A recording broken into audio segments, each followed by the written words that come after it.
how many of us know that what I focus on increases?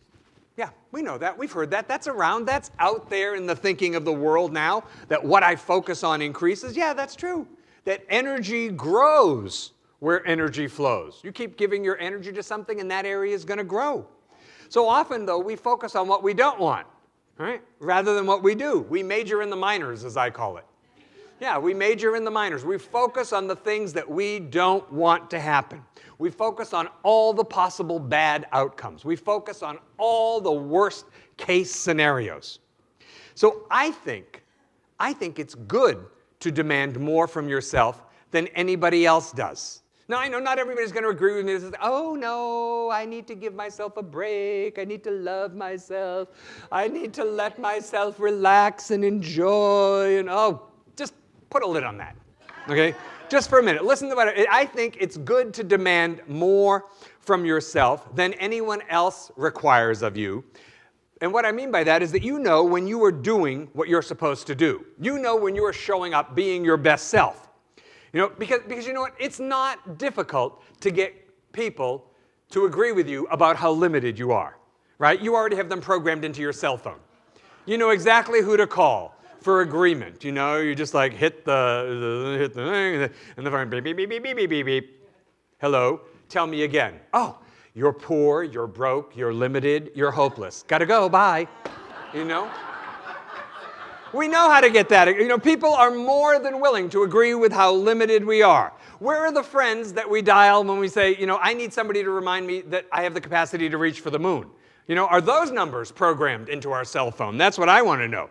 Because you know when you are showing up as your best self, right? And that is a reflection, that's the outer manifestation of the consciousness that you have been creating, you know, telling the universe, I want to show up as more loving in the world. I want to be my best self. I want to be forgiving. I want to be giving.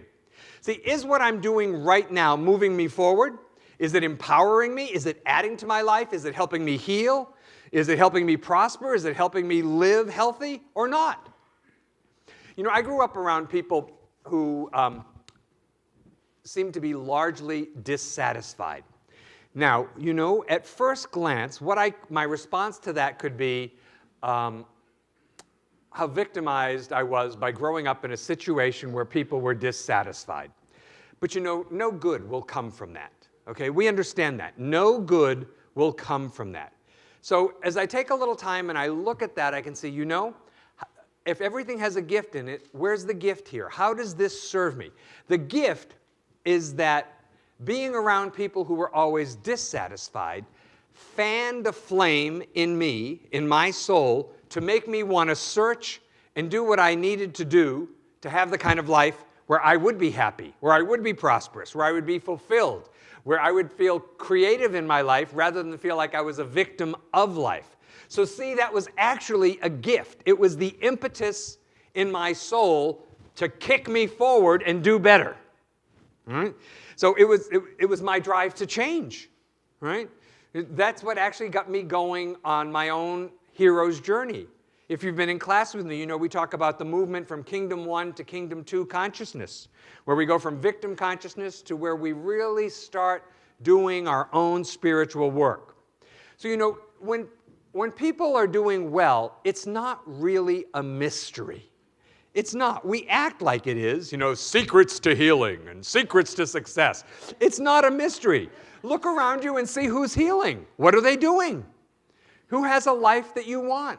What are they doing to have that life?